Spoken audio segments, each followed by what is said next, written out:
Hello, vinyl community. This is Randy back today with another video. I received in the mail today this package.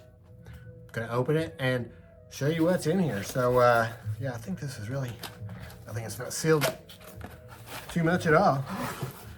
It's kind of folded together. So yeah, here it is. Brand new record by this band called Pink Floyd. Pink Floyd, The Dark Side of the Moon. 50 years in a heartbeat. So yeah, just got this in the mail. Going to gonna open it up and show it to you. So I'm gonna pause here just for a second. All right, yeah, I'm back now. I got that open. So here's the hype sticker for it. And what that says is Dark Side of the Moon 50th Anniversary Collector's Edition. UV printed art on clear vinyl. So it's going to be on clear vinyl. So here's the record itself. I'm just looking at this for the first time myself, but I did see an unboxing on YouTube. And so this is just a slipcase. Dark Side of the Moon 50th Anniversary Collector's Edition. And then there's the record. The album cover. It's exactly the same. I don't think there's anything different here. The only things that are different are that this one does not come with the two posters and the stickers that have always come in Dark Side of the Moon, I think. But instead we get this new poster.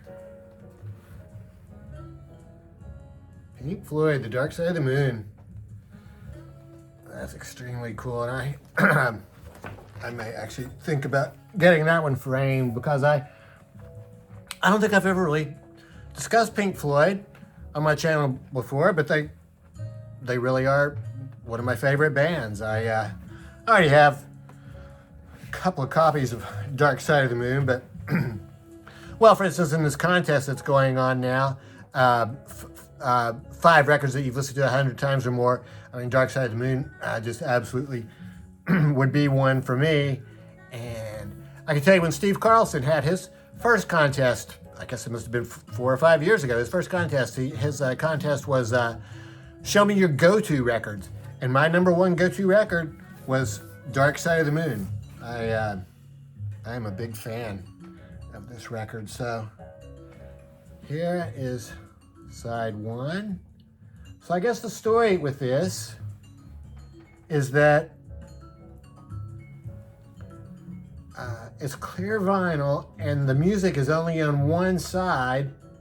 So that keeps it, supposedly that's going to have higher quality sound than you would get with a picture disc. So there's the first one. I guess this is the way you would look at it. Yeah.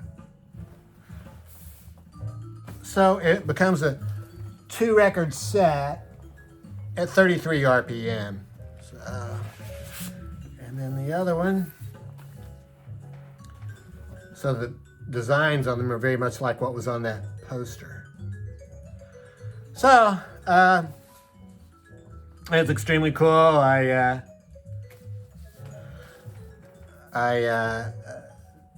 realize that some people might say, do you really need another copy of Dark Side of the Moon? But, of course I don't need another copy, but I wanted one because this really is, certainly one of my top 5 albums of all time. I really can't think of any other record that I've listened to more.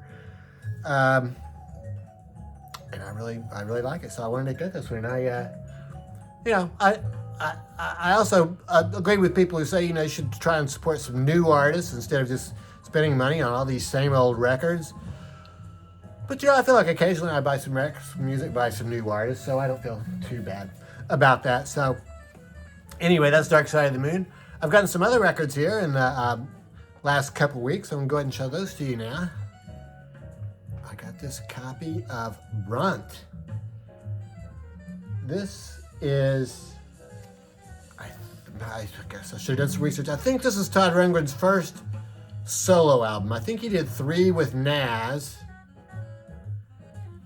and then he did this album by himself, which is, it's mostly him playing all the instruments on here. Here's the inner sleeve with the words. But he does have other people play. He's not playing all the instruments. He has Hunt Sales and Tony Sales, drummer and bass player, playing with him. I knew those two names from Tin Machine. They were part of Tin Machine with David Bowie. Here's Todd playing a sax. I think this is the producer here, Jim Lowe. Sound engineer, Jim Lowe. And Pig and Miss Christine. Dedication here. So I tell you, there's this one. I had this record on CD. I have that Todd Rundgren box set with most of his solo albums.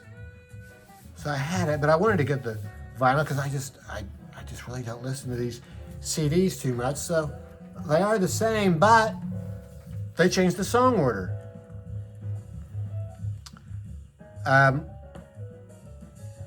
This starts out, the CD starts out with Broke Down and Busted.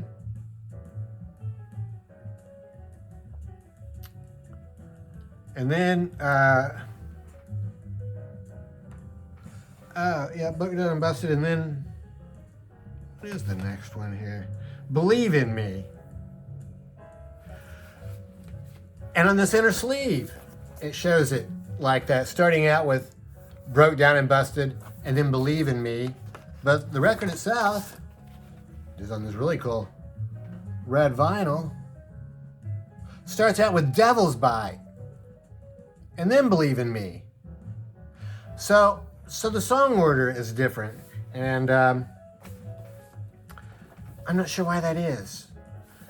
I guess I can do some research into this to find out why they changed it and what the original was. I'm thinking this is probably what it was originally, and then for some reason they've gone back on this reissue. So this is a recent Rhino reissue. It's a series they have. They are calling Rhino Reds. That's why it's on the red vinyl. And then they are also sticking a 7-inch single in there with it too. So the 7-inch single is on red vinyl also.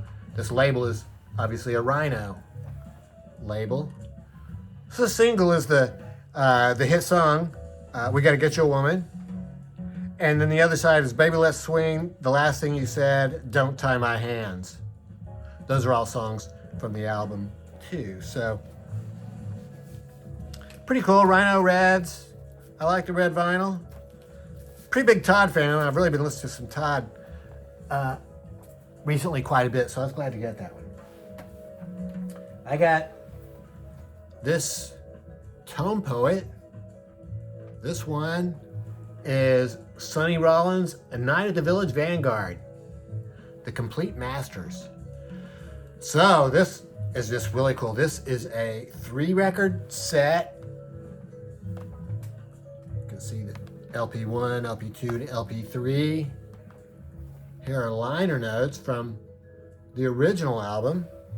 This album originally came out as a single record in, I think it was around 1954 or 55 or something like that. What did I do with the, so it comes with this really nice booklet, and I was just going to see if I could see very quickly what year this did really come out. Released on Blue Note Records in 1958. So, it was released in 58. I assume it was probably recorded in 58 or something like that. So, I think this was the original album cover. They put out just one record. Then, at some point, they put out a second volume. I think that one looked like this. And for this reissue, they're adding a third record.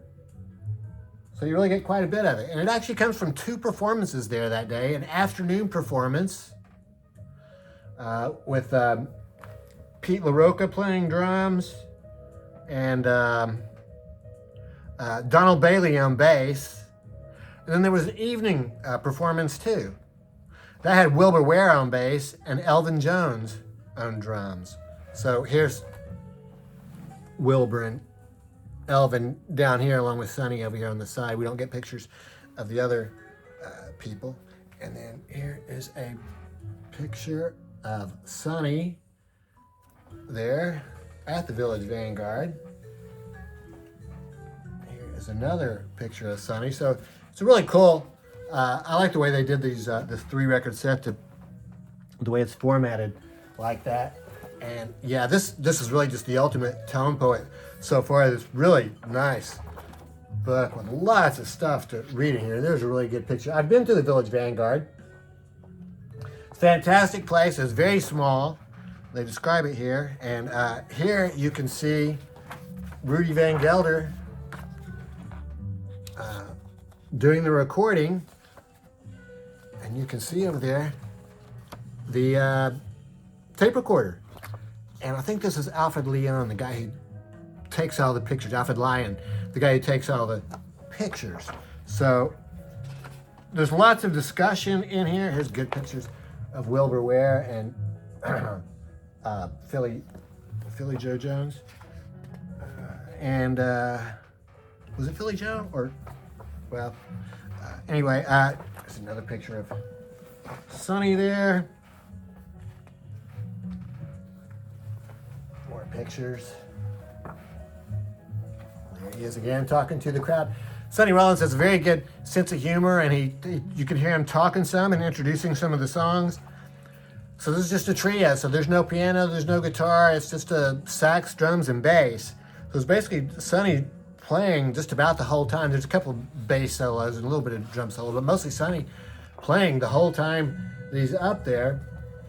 He just keeps it interesting the whole time and entertaining. He just throws in, you know, short little quotes from other songs and stuff. And so I've really just become a huge Sonny Rollins fan.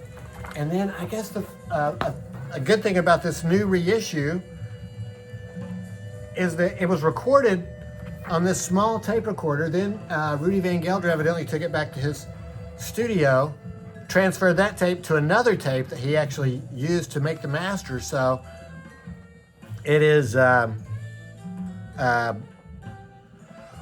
when they were getting ready to do this record, they found the original master. So they're at different speeds. It gets all this technical stuff here about the speeds they recorded it at, but evidently this one they used to record the live thing was a 7.5 inches per second, and then what he used in his studio was 1.5 inches per second. So all these years that we were hearing this record, we were actually hearing a 2nd generation tape. So they've gone back and gotten the 1st generation. So I have nothing to compare it to, but I can tell you this record sounds fantastic. Really good. Totally enjoyable. 3-record set. Just the standard Blue Note labels. And yeah, I did just mention that this this book is really excellent. There's a long interview here at the end with Don Was, the current president of Blue Note, talking to Sonny Rollins. Sonny still alive, living up there in Woodstock, New York. And it has some other people it talks about in here. And one of the people it mentions in here, Melissa Aldana, saxophonist Melissa Aldana, past winner of the Thelonious Monk Institute of Jazz International Saxophone Competition. She's made a couple of Blue Note records, and she talks about how this was a formative album for her. And she switched from alto to tenor sax based on her love for this album. We talked about her in there, and she has a new album out, which I also got. This is a signed, I ordered it directly from Blue Note, so Melissa signed it for me. So that's really just exactly a copy of the cover. with her signature down there. So Melissa is a tenor sax player. Echoes of the Inner Prophet is the name of this record. I've been listening to this a lot for the past 3 or 4 days. Took me a while to really get a good grasp on it. I just felt like I'd listened to it 2 or 3 times, but it still just sounded totally new every time I heard it. I listened to it again last night at more volume, and it's like it really just all became clear for me. It all made sense. Really beautiful. It's just Melissa playing with her I think is the arranger is Laj Lund, plays guitar and special effects. So other than that, it's Pablo Menares on bass, Kashabati on drums, and Fabian Amalzan on acoustic piano and effects. So it's mostly acoustic instruments, but there are some effects on here. There's a little bit of production type sounds. So, yeah, and this just some stuff here where she talks about the record. So here is the track list, and this is really kind of indescribable. I mean, this fits into that category, I think, of contemporary jazz, modern jazz. So it's not hard bop or post bop or anything like that. It's contemporary sounding music. And hard to describe, but yeah, very enjoyable. Like I say, it just took me a while to get used to it. So Melissa Aldana, that's also on Blue Note. I got another record by this band called Ghost Trees. The name of this record is Intercept Method. I saw this band on a YouTube channel, Local Bandography. Dave was, I think maybe he did the video, he shot the video himself, I'm not sure about that, but he was showing them, they were performing in just what looked like the window of the storefront there. So it's just 2 people, Brent Bagwell on tenor sax and Seth Nana on drums. Nana, I don't know how you pronounce his name. It's just the 2 of them playing, and so yeah, that's pretty hardcore. Yeah, no piano, no bass or anything, just strictly the drums and the sax. They sounded really good, so I went to the Bandcamp page and checked that out. So I ordered this from their Bandcamp page. I really like the art. I mean, that really, if I was on the fence about it, the artwork sold me on it.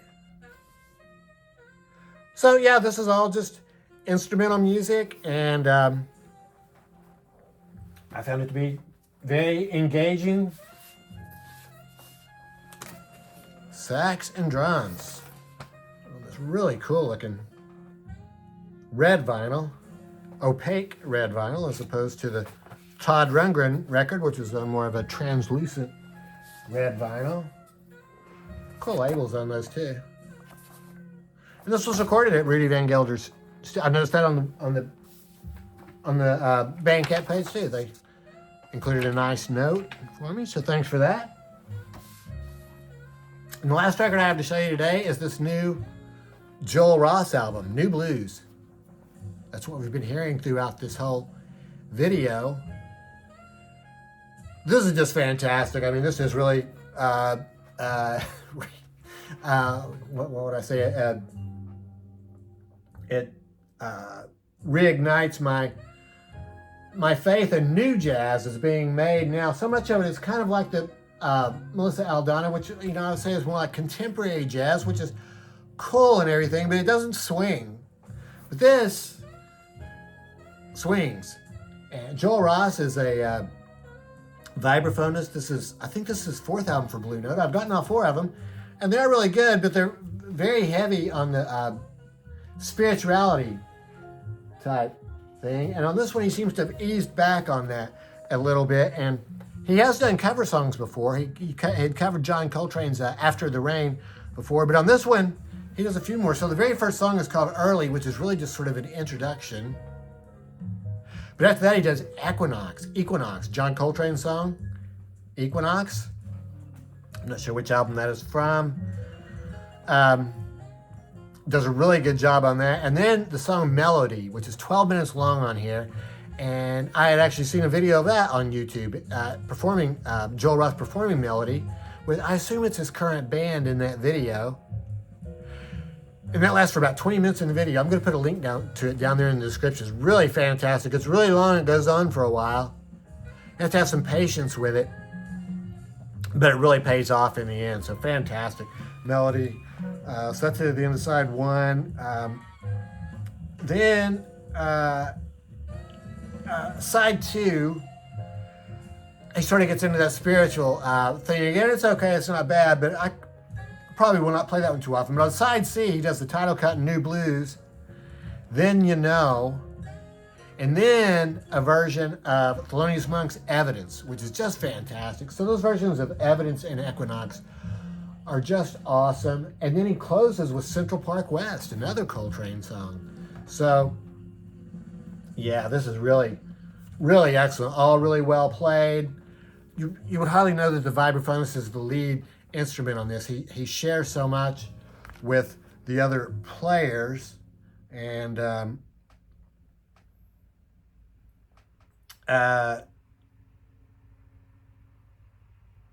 mean, none of these other players are really people that I am familiar with.